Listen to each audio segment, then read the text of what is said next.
Hi, and welcome to the Unashamedly Human podcast, a podcast created to help you get out of your head and into your life. That is, if you want to have more fun, freedom, happiness, peace of mind, and success whilst squeezing the juice out of every area of your life. Join Jackie Ford every Thursday and listen in to her warm Scottish tones, wise heart, and wonderful sense of humour as she interviews guests and discusses what it means to be unashamedly human. Hello and welcome to the Unashamedly Human podcast. My name is Jackie Ford and I am the hostess with the mostess, I think.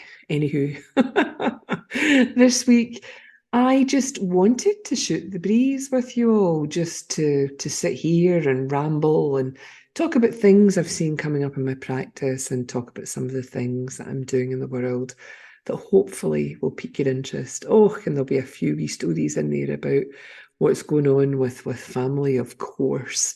And I'm going to start with that one. As you all know by now, we have two grandchildren. Little Archie, who's 9 months old now, and Ailey, who just turned 3 on Sunday. So we were all at her birthday party.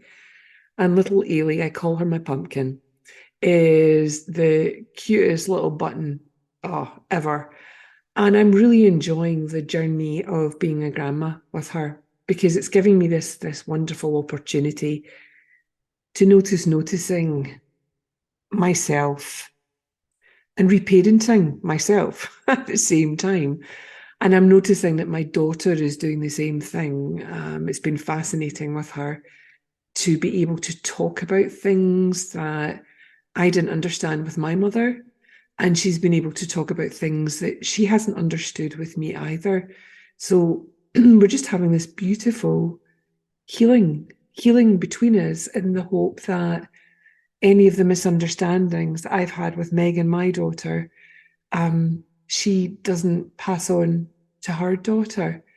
And it's wonderful these days because there's just so much information out there on the internet to read and to see and to hear and to purchase books. It's unbelievable, teaching us more about our psychology, but also teaching us more about our spiritual nature. When my mother was growing up, there was no such thing. There was no information for her. And she did the best that she possibly could. And when I had my daughters, it was the same thing. There was no internet. And there was still an awful lot of stigma around anxiety and not being able to cope because the mantra, from the 60s, 70s, 80s, and 90s was very much, you can be a professional and you can have it all, which was the story that was fed to me by my mother, who just thought this was the best thing ever. Equality for women, and we're as good as men, and we can have absolutely everything that we wanted. Family, fantastic job, etc., etc. I had an amazing job, a fantastic job, first as a nurse, a midwife, and then working in the pharmaceutical industry for over 30 years. Great high-profile corporate job. And I also had 3 beautiful daughters. And I also didn't have a Scooby about my mental health. I didn't understand when I was getting anxious. I didn't understand when I was feeling burnt out or overwhelmed. I just got on with it. My upbringing was very much about being stoic. You throw lemons and I'll make lemonade. You just got on with it, smile on your face, swallowed it down and just got on with life. And that does have repercussions, as many of you probably listening to this will know. And these repercussions come out in behaviours that are great for self-soothing, like overeating, drinking, over-drinking, too much alcohol, taking drugs, binge eating, problems with eating, all sorts of eating disorders, anxiety, overwhelm, hiding from people because you don't want to speak to them, isolating yourself, developing obsessive compulsive behaviors. I mean, honestly, that list goes on and on and on as we all seek to do what many of us have not been taught to do, and that is to regulate our emotions. And that is exactly what I'm speaking about when I see the healing that's going on between myself and my daughter, the healing that's going on between myself and my mother who's no longer with me, and the healing that is happening as Ailey grows up is phenomenal because we're learning to regulate our emotions via understanding our bodies more, understanding our minds more, and understanding ourselves, our psycho-spiritual nature more. And I just think it's beautiful. It is so beautiful to see and witness, not only in myself, but in my clients in their lives too, as they start to understand that everyone's always doing the best that they can. I mean, I don't care who you are, you're doing the best that you can in that particular moment of time, dependent on your state of mind, dependent on your well-being, dependent on so many things. You're behaving in the way that makes sense to you. And if you knew better, you would do better. So sometimes when I see a lot of this new information that's coming out on the internet about, blaming your parents for them not teaching you how to regulate your emotions, I'm sorry, but your parents didn't know how because they didn't have access to this information. They had no clue. They're not as well read, well educated as you are because there was so much stigma around mental health and psychology, and anybody who displayed any kind of deviant from what was considered doing life and getting on with things was thought of as strange. And trust me, I started looking into self-help when I was about 22, 23. I started looking into self-help books because I just had this feeling that there was more to life than I understood. And I wanted to know more. I really wanted to know more, especially because my grandmother, who I adore, I still adore her. She's not been with us now for at least 40 years. I just adored that woman. I was brought up by her when I was younger, in my early years. During the war, she was left to bring up 3 children on her own because my grandfather was a prisoner of war in a Japanese war camp. So she wasn't given any help by the state because if he'd been a merchant seaman, she would have received some kind of a financial severance. But because my grandpa was in the he didn't do that. He was a merchant seaman. My grandmother had to fend for 3 children all by herself, which wasn't easy in the 1940s. And because they lived in high density living situation, the children all got scarlet fever and pneumonia and all sorts of illnesses that just propagated during the World War, the Second World War. So my gran dealt with all that stress and worry all by herself because she wouldn't have admitted it to anybody. She wouldn't have spoken to anybody about it.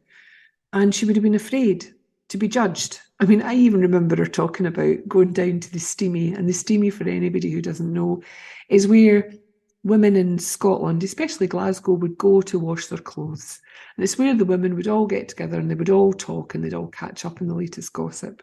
Then they would come home and they would hang their washing out in their back gardens or the back greens of the tenements.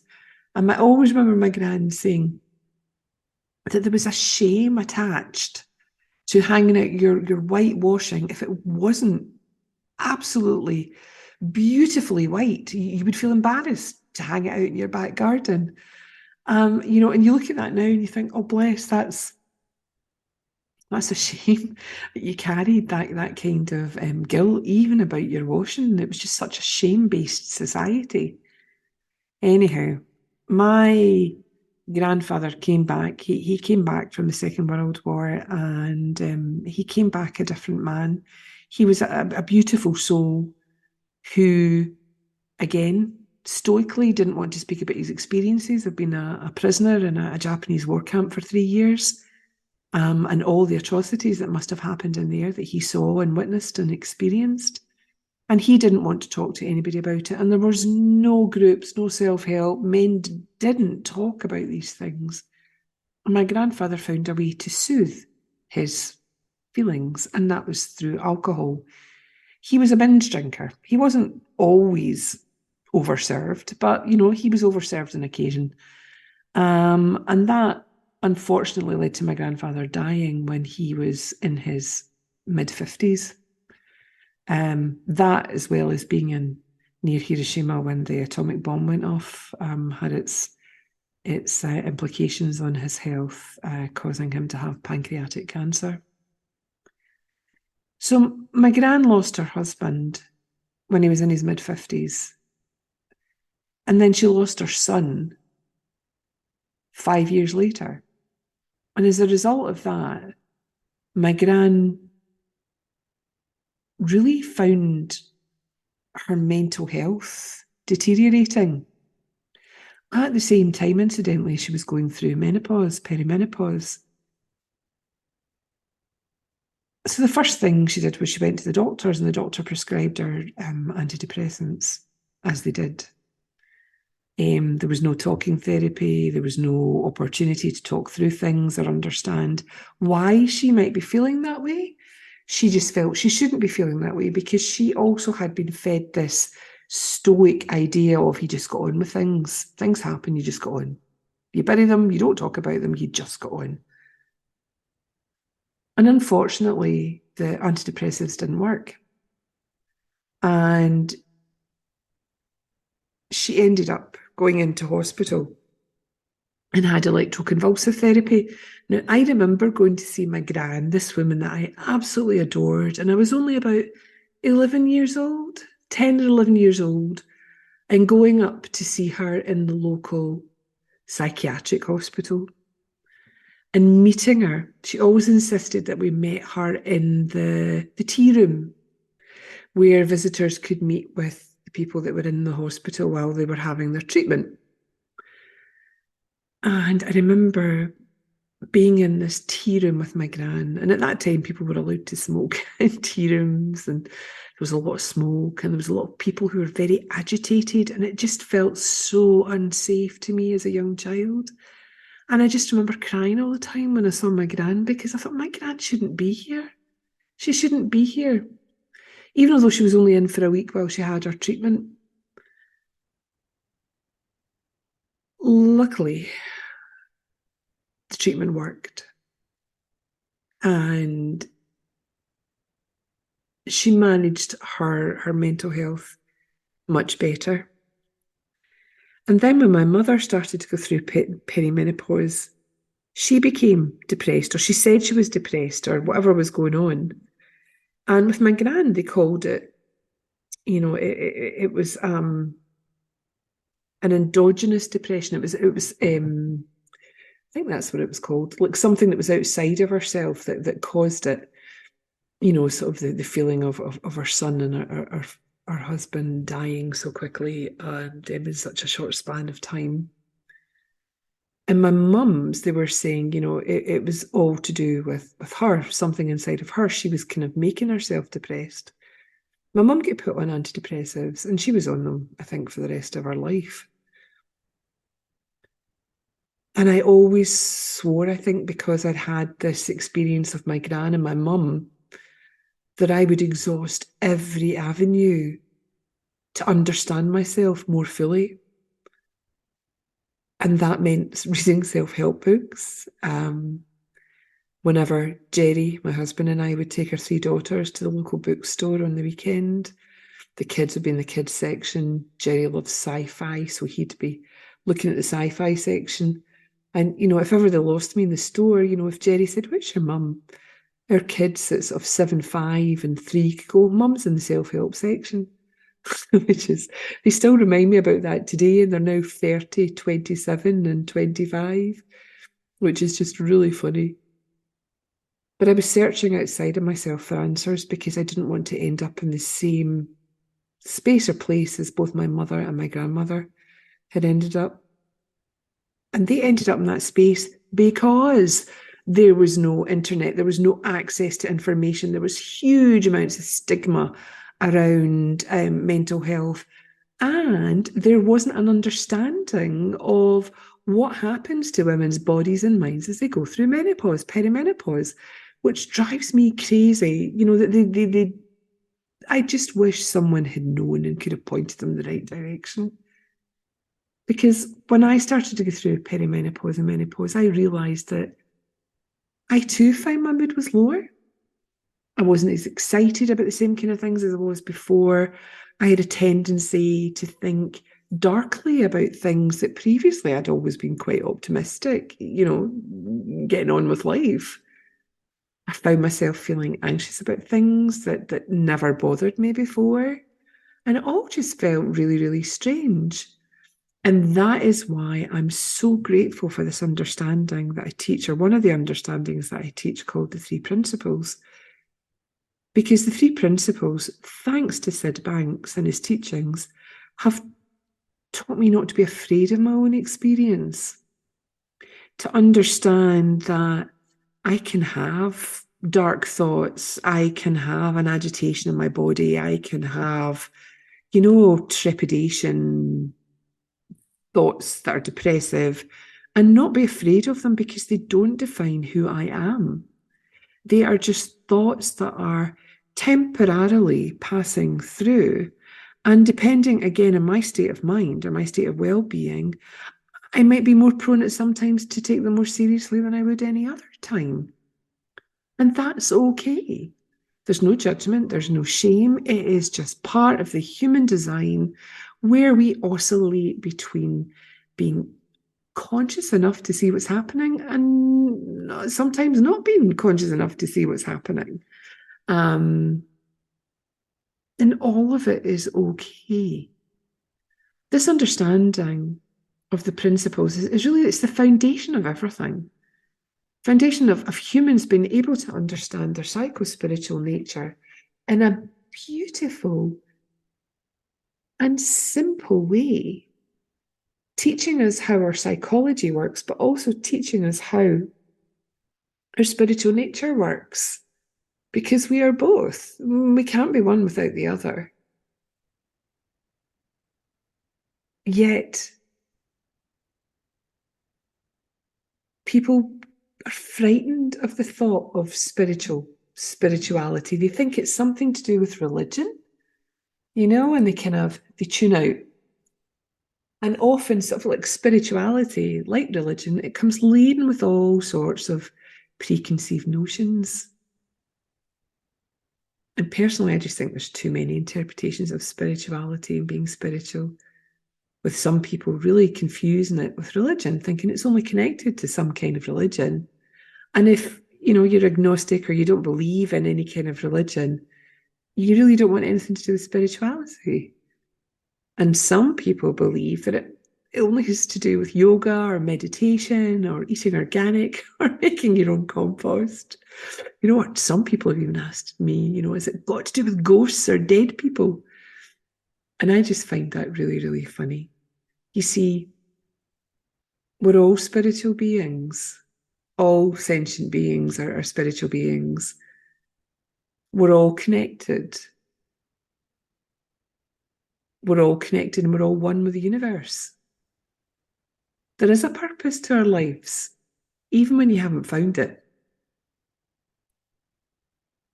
And I do believe there is a benevolent cause, even as we have pain and suffering in the world, that it's opportunities to learn. Yes, it is awful when bad things happen.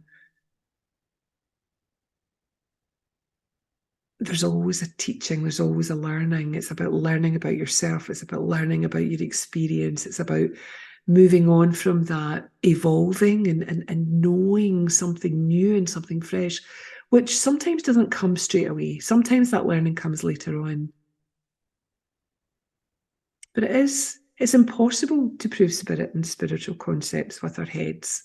I'd love to be able to show people spirit, but you have to feel it. You have to feel it within yourself. We can think with our hearts and we can feel with our heads. And what that means is we can't view and dissect life using only scientific observation, analysis, experimentation, and results. Our heads are used to observe and think about life, and our hearts look beyond the surface and seek connection with that that's hidden. Wayne Dyer says there are two mindsets. He says the materialist says, I'll believe it when I see it. So the materialist doesn't believe in anything that cannot be perceived, measured, or proved. He just wants the scientific proof of the facts before accepting anything. That's my husband. The spiritual person, on the other hand, is a completely different view. A spiritual person will see, I'll see it when I believe it, because we realise there's an inherent beauty and intelligence in the universe, and there must be a higher power that oversees and controls all of these gorgeous natural laws of the universe. And there is purpose and meaning to our lives, even though we don't understand tragedy and suffering. Most of what we experience in the world can't be explained or proven. It can only be experienced. So,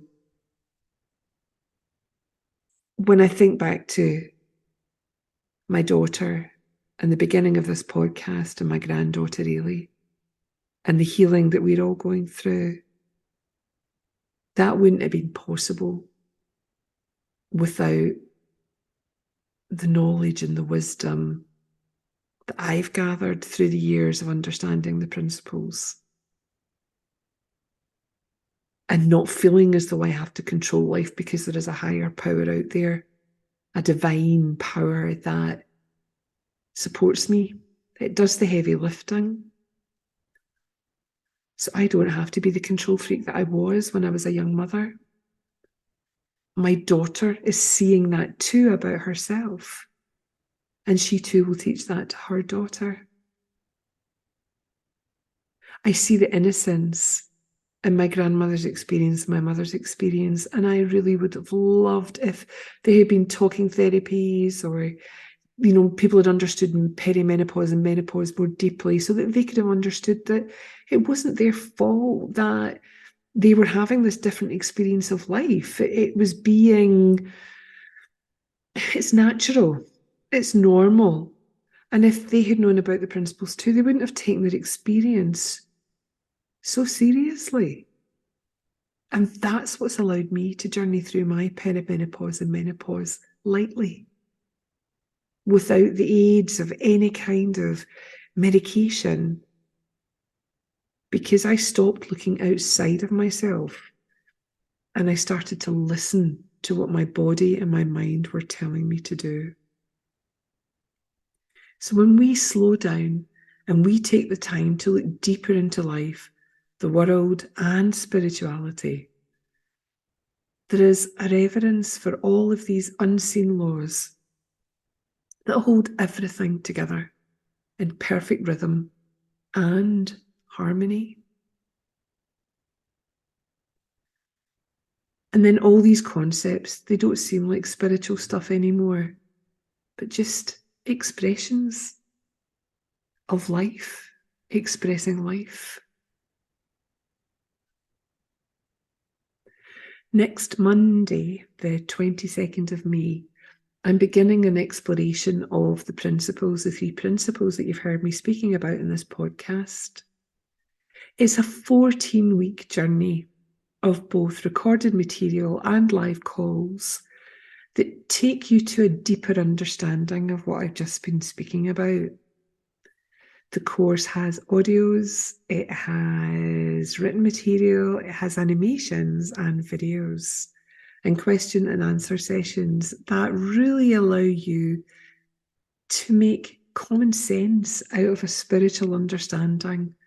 And if there's something that I'm known for, it's about teaching this understanding in a very loving, kind, light-hearted, and ordinary way.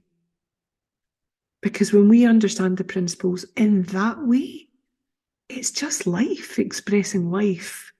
And it means it's easier for us to share this understanding with other souls because we're not looking for the woo-woo words. We're speaking the way that we normally speak in general conversation. And in that way, we're helping people see something new for themselves, planting seeds and waiting for the wisdom to pop up.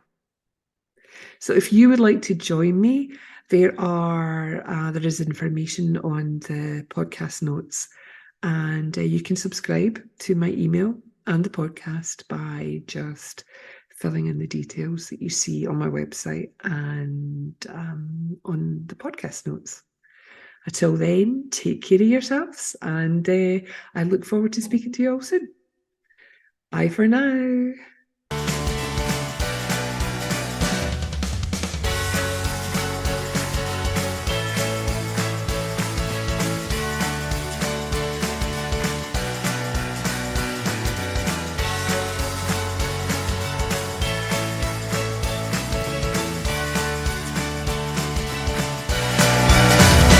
You could be larger than life, bigger than the world, living out the hopes and dreams of every boy and every girl. You could fly higher than the sky, shine brighter than the stars. You can have all you ever wanted.